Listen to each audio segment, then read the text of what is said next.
자, 기도 드리시겠습니다. 주님, 감사합니다. 우리 영혼을 천국 창고 알곡으로 추수하여 주시고 우리 삶에 멈추지 않는 능력을 더하여 주시고 열심히 전도할 수 있는 예수 그리스도의 마음을 허락하여 주시니 참으로 감사합니다. 이 귀한 추수감사 주일에도 주님만 사랑하며 바라보며 승리합니다. 주님, 감사합니다. 영원토록 감사 받으시고 영광 받으시고 사랑 받으실 그의 이름, 우리 주님 예수 그리스도의 이름으로 기도합니다. 아멘. 자, 오늘은 그럼에도 불구하고 감사라는 말씀으로 추수감사주일의 은혜를 함께 나누도록 하시겠습니다. 여러분, 얼마 전에 어느 프로그램에서 역대 영화 역사상 흥행을 했던 1위부터 20위까지의 20편의 영화를 소개한 적이 있었습니다. 쉽게 말해서 전체 영화 역사상 돈을 제일 많이 벌어들인 영화 20편을 소개한 겁니다. 그러니만큼 여러분들이 잘 아시고 보았을 법한 영화들도 많이 포함되어 있었습니다. 예를 들면 무슨 아바타나 스타워즈, 어벤져스 이런 영화들이 포함되어 있었고, 어린아이들이 정말 좋아하는 레릿고, 그 겨울 왕국과 주라기 월드도 역대 흥행 순위 20편 안에 포함되어 있었습니다. 그리고 이 20편의 영화들은 기본적으로 다들 10억 달러 이상씩, 우리나라 돈으로 1조 원 이상씩의 수익을 거둬들인 영화입니다. 그리고 이 20편의 영화들에는 굉장히 중요한 공통점이 하나 있었습니다. 장르도 다르고 주제도 다르고 주인공도 다르고 배경도 다 달랐는데도 이렇게 흥행한 영화 20편에는 결정적인 공통점이 하나 있었으니, 그 공통점은 바로 전부 다 2편, 3편, 4편 이렇게 속편이 있는 시리즈 영화들이었다는 겁니다. 예를 들어 해리포터도 한 7편, 8편까지 나왔고, 어벤져스 영화들은 정말 많이 나왔습니다. 아이들이 좋아하는 겨울왕국도 2탄까지 나왔고, 아바타도 2탄이 개봉되었고, 좀 있으면 3편, 4편 쭉쭉 개봉한다고 합니다. 여러분, 왜 아니겠습니까? 영화 한 편이 너무 재밌으면 사람들은 그 후속편, 그 다음 이야기를 다들 보고 싶어 합니다. 헐크나 아이언맨이 어떻게 싸우는지 또 한번 보고 싶어 하고, 주라기 공룡들 잘 뛰어다니는지 다음 편을 보고 싶어 하는 겁니다. 그리고 제작자 입장에서도 이렇게 많은 돈을, 1조 원 이상의 돈을 벌었는데 속편을 안 만들 이유가 없는 겁니다. 말 그대로 흥행, 보증, 수표 들고서 3편, 4편까지 막 진행하는 겁니다. 그런데 이 20편의 영화 중에서 유일하게 속편이 없는 영화가 딱 한 편 있었습니다. 그렇다고 이 영화가 흥행이 좀 약하고 겨우 20등 했냐? 그런 것도 아닙니다.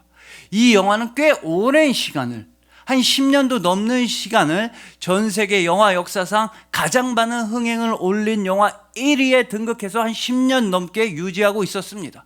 그러다 최근에 다른 영화들이 개봉해서 4위로 떨어지긴 했지만, 그렇다고 해도 재개봉까지 포함하면 이 영화는 22억 달러 이상, 무려 우리 돈 2조 3천억, 4천억 원 이상을 벌어들였는데도 속편을 만들지 않은 영화가 딱 한 편 있었다는 겁니다. 더 솔직하게는 속편을 만들지 않은 게 아니라 속편을 만들 수 없었던 거대한 히트작이 하나 있으니, 그 영화가 바로 타이타닉입니다. 여러분, 타이타닉이라고 하는 영화는 배가 바다에 가라앉고 완전히 다 끝나버렸습니다. 게다가 이 영화는 1912년도에 타이타닉이라고 하는 이름의 배가 대서양에 가라앉았던 역사적 실화, 실제 있었던 사건을 모티브로 해서 만들었기 때문에 더 이상 2탄을 만들 수가 없는 겁니다. 이미 바닷속에 다 가라앉은 배가 막 부활을 해서 다시 바다 위에 둥둥 떠다니네 마네, 이런 식으로 영화를 2탄을 만들 수는 없는 겁니다. 여러분, 심지어는요, 이 타이타닉의 감독은 제임스 카메론이라고 해서 굉장히 유명한 감독입니다. 이 감독의 별명 중에는 속편의 제왕이라는 별명까지 있습니다. 1편보다 더 재밌는 2편, 1편보다 훨씬 더 즐거운 2탄을 만들기 어려운 일인데 그 어려운 일을 잘 해낸다고 해서 이 감독한테 붙은 별명이 바로 속편의 제왕입니다. 그렇게 해서 그가 만든 2탄들 중에는 에일리언 2편도 있고 터미네이터 2탄도 있었습니다. 그렇게 속편을 잘 만드는 속편의 제왕이라 할지라도, 속편의 제왕 정도가 아니라 속편의 할아버지를 갖다 놓는다 할지라도 타이타닉이라고 하는 영화만큼은 2편을, 속편을 만들 수가 없는 겁니다. 자, 여러분, 그리고 마찬가지로 이 타이타닉과 같이 우리 인생에서도 속편은 없습니다. 우리 인생에 2탄, 3탄은 없습니다. 뭐 환생을 한다거나 2번, 3번, 5번씩 인생을 살 수 있는 사람 아무도 없습니다. 우리는 모두 다 딱 한 번만, 우리는 단 한 번만 이 인생을 살아갈 수 있을 뿐입니다. 그렇다면 이렇게 단 한 번만 살아갈 수 있는 여러분들의 인생을 영화라고 한다면 그 영화의 제목은 과연 무엇이어야 하겠습니까?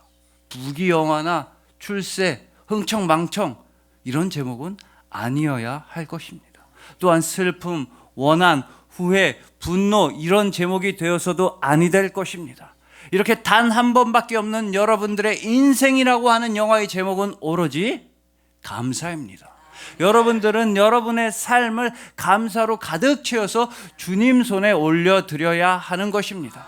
우리 주님 예수님께서도 언제나 하나님 아버지께 감사하는 삶을 사셨으며 오늘 본문을 통해서 예수님께서는 우리한테 진정한 감사에 대해 추수감사주의를 맞이해 알려주고 계신 것입니다. 그래서 오늘은 오늘 본문 말씀을 통해서 딱 한 번밖에 없는 우리의 인생을 오로지 감사로 충만하게 채우고 베풀고 나누고 승리하는 우리 모두가 되기를 소망해 봅니다. 지금 나에게 주어진 삶에 대해 감사하시고 모든 일에 앞서서 항상 먼저 감사하시고 영혼을 추수할 수 있는 일꾼이 될 수 있음에 감사하시는 이 추수감사주일의 여러분들을 주님의 이름으로 축복합니다.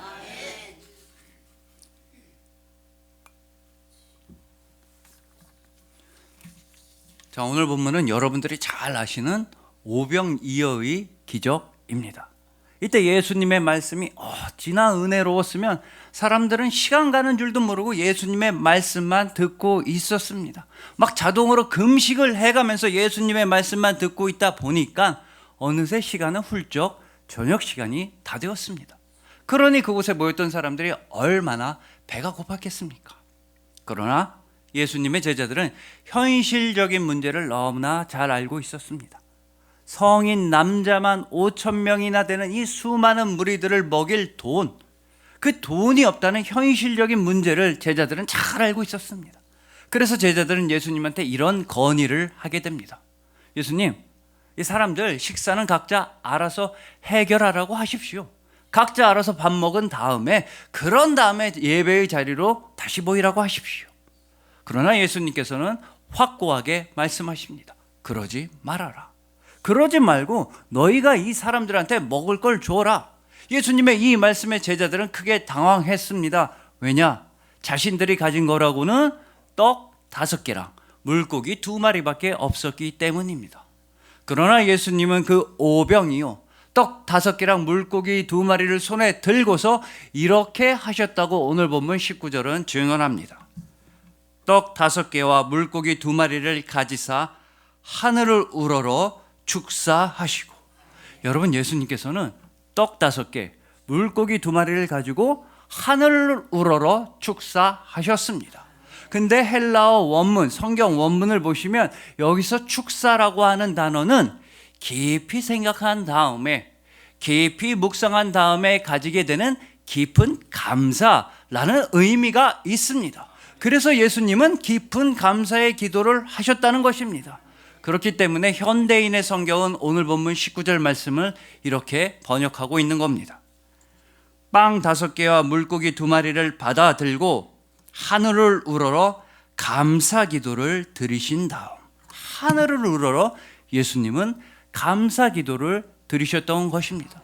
지금 배고픈 사람들은 수천 명이 넘는데 겨우 떡 5개, 물고기 2마리를 손에 들고 하늘을 우러러 아버지 하나님께 감사 기도를 드리셨던 것입니다. 그러니까 예수님께서는 지금 현재 나에게 주어진 것들에 대해 감사하셨다는 뜻입니다. 현재 당장 나에게 주신 것들에 대해서 감사하셨다는 뜻입니다. 비록 보잘것없어 보이고 별 볼 일 없어 보이고 전혀 도움이 안 되는 것만 같은 그 초라한 오병이요, 떡 5개랑 물고기 2마리밖에 없다 할지라도 예수님께서는 그것을 손에 잡고서 하나님 아버지께 깊은 감사를 드리셨던 것입니다. 여러분, 이 예수님의 감사야말로 감사의 본질입니다. 여러분, 감사는 지금 당장 감사하는 것이며 현재 나에게 주어진 것들, 주님께서 주신 것들에 대해 감사하는 것이며 지금 현재 나의 삶에 대해 깊이 감사를 드리는 것입니다. 그래서 지금 당장 숨 쉴 수 있는 공기를 주심에 감사하는 것이며 지금 당장 마실 수 있는 물을 주신 것에 감사하는 것입니다. 더욱 나아가서 지금 현재 나의 가족들에 대해 감사하는 것이며 지금 내가 다니고 있는 일터와 직장에 대해 감사하는 것이며 지금 내가 출석하고 있는 그 교회, 바로 지금 우리의 교회를 위해 깊이 감사하는 것입니다. 여러분, 온 세상에서 가장 부족함이 없었던 곳은 바로 에덴 동산이었습니다. 그곳에서 매일 하나님이랑 동행하고 하나님과 대화하고 모든 것을 풍족하게 누리던 낙원이 바로 에덴 동산이었습니다. 그렇지만 안타깝게도 동시에 온 세상에서 감사가 가장 부족했던 곳 역시 에덴 동산이었던 겁니다. 여러분, 아담과 하와는 모든 것을 다 가지고 있었지만 모든 것을 갖지 못했다고 착각하고 있었습니다. 왜냐? 감사가 없었기 때문입니다. 아담과 하와는 모든 것을 다 누리고 모든 음식을 다 먹을 수 있었지만 고작 선악과 하나 먹지 못한다고 감사를 하지 않았던 것입니다. 그리고 그들이 맞게 된 결과는 여러분들이 더욱더 잘 알고 계십니다. 그러므로 이처럼 감사가 없는 삶은 최악의 죽음으로 향하게 되는 것입니다. 그렇기 때문에 감사는 곧 우리의 생명입니다.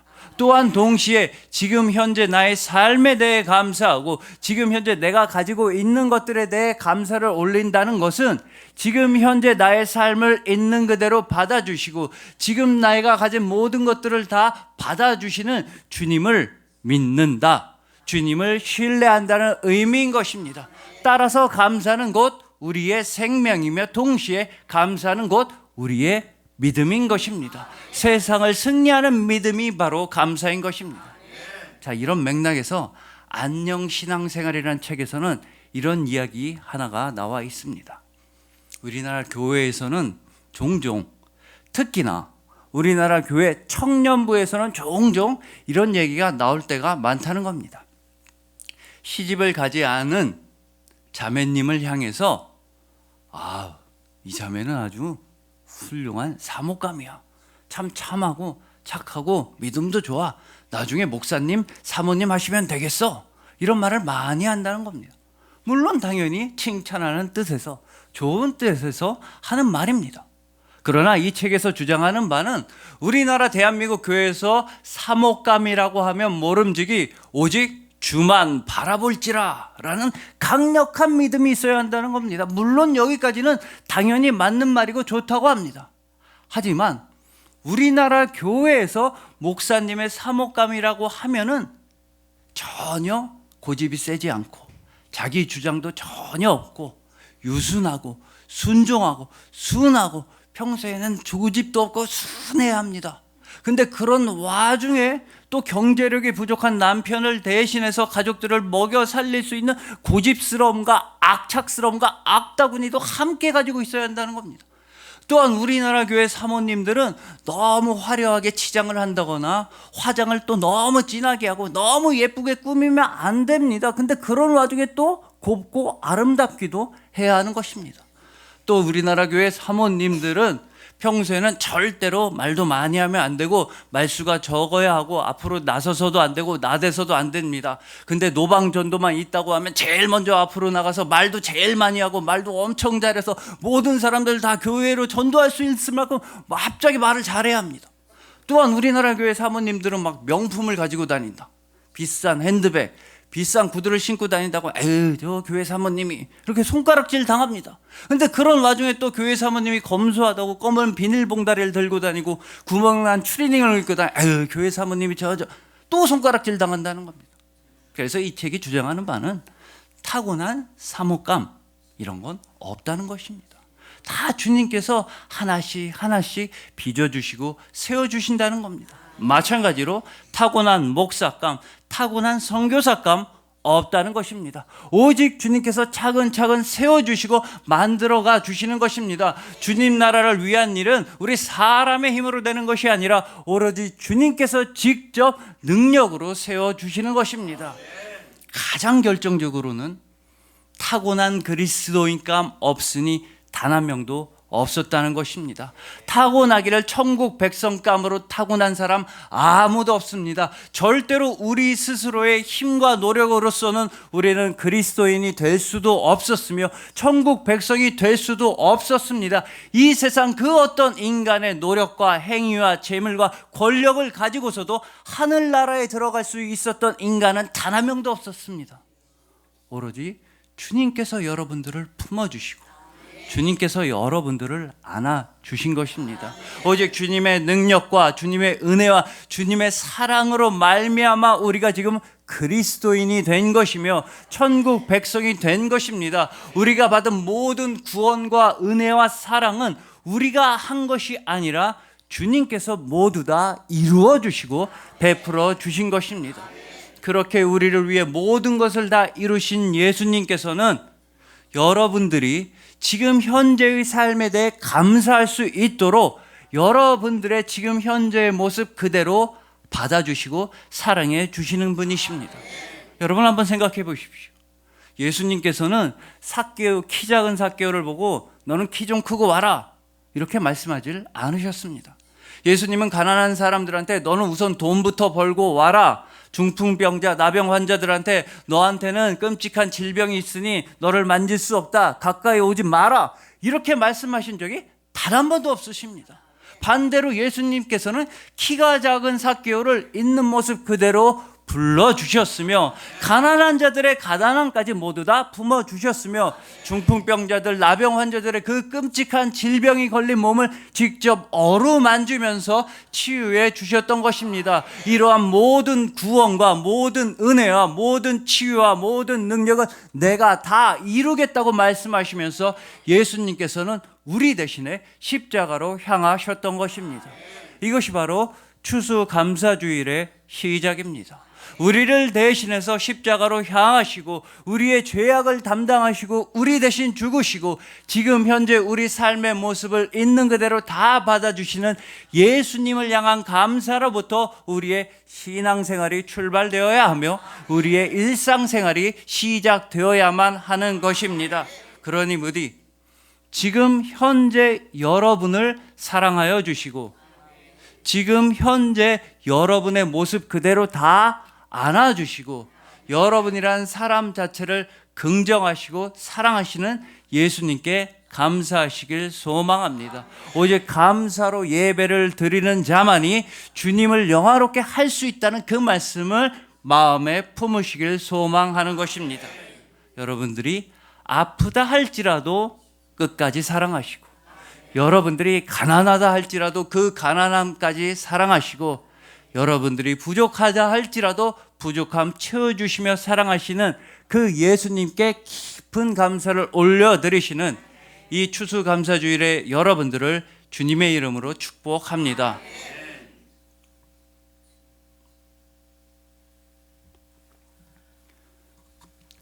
자, 다음으로 오늘 보면 이 오병이어의 기적에서 예수님께서는 도대체 언제 감사를 드리셨는지, 예수님께서 그 기적에 있어서 어느 시점에 감사를 드리셨는지가 굉장히 중요합니다. 자, 다시 한번 오늘 본문 19절입니다. 무리를 명하여 잔디 위에 앉히시고 떡 5개와 물고기 2마리를 가지사 하늘을 우러러 축사하시고 떡을 떼어 제자들에게 주심에 제자들이 무리에게 주니. 자, 여러분 잘 보십시오. 예수님께서는 떡이 막 수천 덩어리가 된 그 다음에 물고기가 막 수천 마리가 되니까 그제서야, 그 이후에야 감사를 드리신 게 절대 아닙니다. 오히려 예수님께서는 떡이랑 물고기가 많아지기 이전에 감사부터 먼저 드리셨던 것입니다. 예수님은 기적이 일어나기 전에 감사를 먼저 드리셨으며, 제자들이 사람들한테 음식을 나눠주기 이전에 감사부터 드리셨으며, 예수님은 이 모든 일보다 앞서서 감사를 먼저 드리셨던 것입니다. 이것이 바로 이 추수감사주일에 우리가 드려야만 하는 감사입니다. 우리는 모든 일에 앞서서 항상 제일 먼저 감사부터 드려야 하는 것입니다. 벌써부터 감사해야 하는 것이며, 그럼에도 불구하고 감사해야 하는 것이며, 이미 감사, 항상 감사, 먼저 감사, 오직 감사로서 모든 삶을 시작해야만 하는 것입니다. 말하자면 추수를 하고 난 그 다음에 그 결과물 때문에, 수확물 때문에 감사를 드리는 것이 아니라, 추수하기 이전에 먼저 감사를 드려야지만 추수라고 하는 귀한 선물을 받을 수 있다는 뜻입니다. 자, 이렇게 우리는 항상 감사로 먼저 삶을 시작해야 하지만 우리의 감사를 가로막는 몇 가지 장애물이 있습니다. 그 중에 하나에 대해 미국 컬럼비아 대학교 리사 손 교수님은 이런 말씀을 하십니다. 우리나라 한국 사람들은 이 완벽주의 가면, 완벽한 가면을 참 많이 쓰고 있다는 겁니다. 여기서 말씀하시는 완벽주의 가면이 뭐냐면, 나의 약점들, 실수들, 나의 부족함, 나의 실패를 없는 것처럼 몰래 숨기려고 하는 가면입니다. 사람들 앞에서는 나는 뭐 완벽해, 나는 다른 사람들 도움 필요 없어, 나 혼자서도 잘 살고, 나는 태어나기를 이렇게 잘 태어났어, 이렇게 완벽한 척 하려고, 그런 이미지를 보이려고 우리나라 사람들은 많이 한다는 겁니다. 대표적인 예로서 우리는 사진을 찍어서 인터넷이나 개인 SNS에 올릴 때 절대로 내 모습 이대로, 나의 모습 그대로 사진을 올리질 않습니다. 이미 사진을 찍을 때부터 핸드폰에 뭐 어플리케이션을 쓰든 필터를 써서 이미 사진을 찍기만 했는데도 뽀얗게 나옵니다. 근데 이미 뽀얗게 나온 그 사진을 가지고 후반 작업도 합니다. 막 뽀샵도 하고 어떻게 했는지 몰라 더 예쁘게 합니다. 여기서 끝이 아니라 그렇게 나온 사진 수백 수천 장 중에서 고르고 골라서 가장 예쁘고 가장 멋지고 가장 화려한 사진 딱 한 장을 골라서 SNS나 인터넷에 올리는 겁니다. 그래서 그 사진이랑 실물을 비교해보면 완전히 다른 사람입니다. 자기가 아닌 사진을 올려놓고서 자기라고 막 우기는 셈입니다. 또 완벽주의 가면 어디서도 있냐 하면, 우리가 새해를 맞이한다거나 그래서 이제부터 운동을 해야겠다, 다이어트를 해야겠다 그러면서 헬스장을 가고 싶어도 우리는 마음 편하게 속 시원하게 헬스장에 다니질 못합니다. 왜냐? 헬스장에 가면 사람들이 내 몸 보고 막 흉볼까 봐 그럽니다. 헬스장에는 이미 몸짱들, 이미 몸이 완벽한 사람들만 우글우글 할 것 같아서 그럽니다. 그래서 우리나라에서는 운동을 하고 싶으면은 먼저 운동부터 하고 나서 운동하고 가라, 헬스장에 다니고 싶으면 집에서 홈 트레이닝 6개월 하고 헬스장에 가라, 이런 말까지 있을 정도입니다. 근데 여러분, 이렇게 나는 완벽하다면서 완벽주의 가면을 쓰고 나는 부족함, 실패, 실수 없는 척하고 지내다 보면 문제는요, 우리 주님께 진정으로 감사하지 못하게 된다는 것입니다. 주님께서는 내가 부족하다 할지라도 나와 함께 하여 주시는 주님께 감사해야 하며, 내가 연약하다 할지라도 나를 강하게 하여 주신 주님께 감사드리는 것이며, 죽어가던 나에게 생명을 주신 주님께 감사해야 하는 것인데, 나는 완벽하다면서 가면을 쓰고 고집을 부리고 허세를 부린다면 그러면 우리는 주님께 진정으로 감사할 수가 없게 되는 것입니다. 이와는 반대로 우리가 주님께 진정으로 드려야만 하는 감사에 대해 임채영 목사님은 이런 이야기를 들려주십니다. 옛날에 마음씨 착한 한 소녀가 살고 있었습니다. 어느 날은 그 소녀가 숲속 산길로 산책을 갔는데 예쁜 나비 한 마리가 거미줄에 걸려서 막 버둥버둥하는 게 보였습니다. 그래서 불쌍한 마음에 소녀는 거미줄을 다 헤치고 나비를 풀어줬습니다. 그랬더니 나비가 하늘로 올라가다 펑 하더니 갑자기 천사로 변하는 겁니다. 그 천사는 소녀한테 아우 살려줘서 고마워요. 어떤 소원이든지 다 좋으니까 딱 한 가지 소원만 말씀해 보세요. 내가 그 소원 이루어 주겠습니다. 이러는 겁니다. 그래서 순수했던 그 소녀는 천사한테 나는 세상에서 제일 행복한 사람이 되고 싶어요 라고 외쳤습니다. 그러자 천사는 알았다고 하면서 소녀의 귓가로 와서 속닥 뭐라고? 귓속말을 하고 훅 사라졌습니다. 그 일이 있은 다음 시간이 흘러서 소녀는 아가씨가 되었고 또 결혼도 해서 엄마도 되었고 또 시간이 더 흘러서 할머니까지 되었습니다. 그렇게 몇 수십 년을 사는 동안 그 할머니는 세상에서 제일 행복하게 살았습니다. 동네 사람들이 다 봐도 그렇고 친척들이 봐도 이렇게 행복하게 사는 사람은 본 적이 없다고 모든 사람들이 입을 모아서 행복한 사람이라 인정해 주는 사람이었습니다.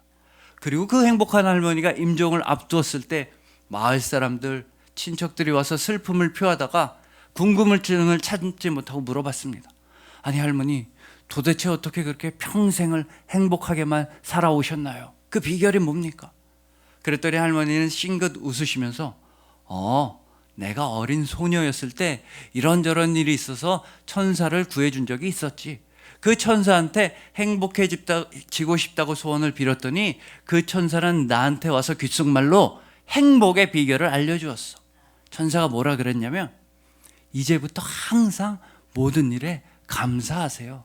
그러면 당신은 세상에서 제일 행복한 사람이 될 거예요. 그래서 나는 그 천사의 말대로 항상 모든 일에 먼저 하나님께 감사를 드렸더니 나는 평생 동안 행복하게만 살았어 라는 이야기입니다. 여러분, 이처럼 언제나 감사가 먼저입니다. 그리고 감사야말로 여러분을 향하신 하나님 아버지의 뜻인 것입니다. 고린도전서 5장 18절 말씀입니다. 범사에 감사하라.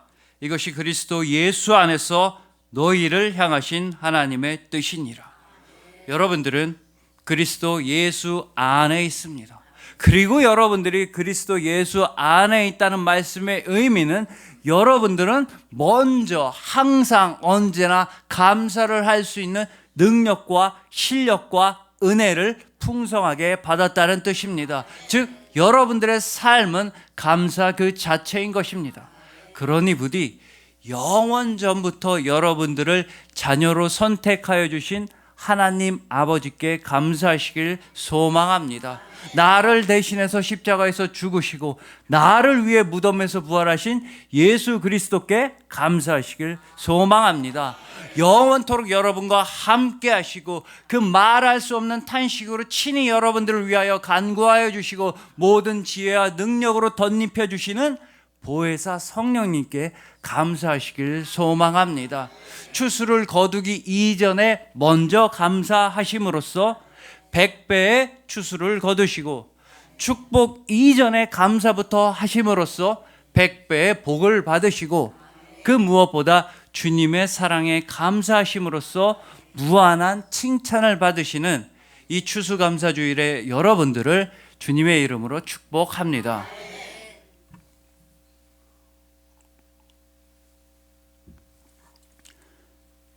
자, 이제 마지막으로 오늘 이 추수감사주일과 관련해서 또한 오늘 본문에서 예수님께서 드리셨던 그 예수님의 감사와 관련해서 예수님께서 하나님 아버지께 감사를 드리셨던 또 다른 장면을 한번 살펴보시겠습니다. 그때가 언제냐 하면 예수님이 사랑하시던 나사로가 죽었던 때입니다. 요한복음 11장 41절입니다. 돌을 옮겨 놓으니 예수께서 눈을 우러러 보시고 이르시되 아버지여 내 말을 들으신 것을 감사하나이다. 여러분, 예수님께서는 분명히 나사로의 무덤 앞에서 하나님 아버지께 감사하나이다, 감사의 기도를 드리셨습니다. 근데 여러분, 이게 어떻게 감사할 일입니까? 사랑하시던 사람 나사로가 죽었습니다. 더군다나 예수님이 좀만 더 일찍 출발하셨더라면 나사로가 죽지 않았을 수도 있습니다. 또한 나사로의 자매들인 마르다와 마리아는 슬픔에 쌓여서 통곡을 하고 있었으며 모든 마을 사람들이 나사로의 죽음으로 인해서 고통과 아픔에 빠져 있었습니다. 이런 죽음과 슬픔과 고통의 한복판 가운데서 도대체 왜 예수님께서는 하나님 아버지께 감사하나이다, 감사의 기도를 드리셨던 것입니까? 이렇게 예수님께서 죽음 한복판 가운데서도 감사를 드리셨던 그 이유에 대해 곧바로 이어지는 요한복음 11장 42절의 하반절은 이렇게 증언합니다. 그러나 이 말씀하옵는 것은 둘러선 무리를 위함이니 곧 아버지께서 나를 보내신 것을 그들로 믿게 하려 함이니이다. 그들로 믿게 하려 함이니이다. 여러분, 이것이 바로 예수님께서 하나님 아버지께 감사의 기도를 드리셨던 그 이유입니다. 사람들로 하여금 예수님을 믿게 되는 것, 이게 바로 예수님의 감사 기도의 제목이었던 것입니다. 다름이 아니라 바로 여러분들이 우리 주님 예수 그리스도를 믿게 되고 구원을 받게 되고 평안을 누리게 되고 생명을 찾게 되고 사랑을 받게 되는 것, 여러분들이 구원받은 것 때문에 예수님께서는 하나님 아버지께 깊은 감사의 기도를 드리셨다는 뜻입니다. 하지만 물론 그러기 위해 그 과정에서 예수님께서도 눈물을 흘리실 만큼 슬퍼하셔야만 했습니다. 또한 나사로는 죽었다가 다시 살아나야만 했습니다. 그렇지만 더욱더 나아가서 우리 모두의 완전한 구원을 위해서는 예수님께서 친히 십자가에서 죽으시고 예수님께서 완전하게 무덤에서 부활하셔야만 했습니다. 그렇기 때문에 예수 그리스도의 십자가와 부활이야말로 이 추수감사주일의 모든 것이며 우리 삶의 모든 것이 되는 것입니다. 여러분, 그렇다면 이 추수감사주일에 우리가 우리 주님 예수님께 진정으로 감사를 드릴 수 있는 길, 또한 예수님께서 너무나 기뻐하시고 예수님께서 하나님 아버지께 또다시 감사의 기도를 드릴 수 있는 그 길은 과연 무엇이겠습니까? 그 길도 하나가 있습니다.